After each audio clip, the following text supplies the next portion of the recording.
Our first full day in Singapore, let's go. So we almost overslept, but we managed to grab a quick coffee and a pastry before heading off to our bike tour. This was a really great way to see Singapore. Our tour guide was called Colin and he took us to lots of different places. I've listed a few of them on the screen, but not all of them.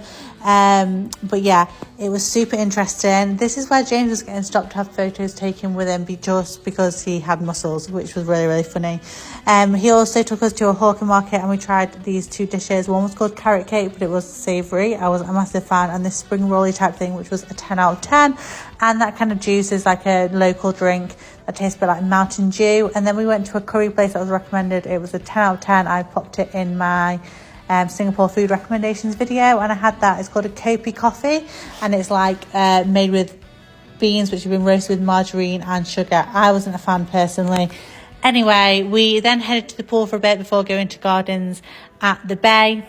This was really cool to walk around. I'd highly recommend the Cloud Forest because that's the largest indoor waterfall, which was super, super cool to see. But the flower garden I was less impressed with. It was still nice, but less impressed. And then after we got changed, we headed to Raffles for the most expensive Singapore sling of my life. It's where the Singapore sling was invented, and you can also litter by throwing your peanut shells on the floor, so it was a fun experience. We then headed to Satay Street and had some amazing food. Stay tuned for what's next on our adventure.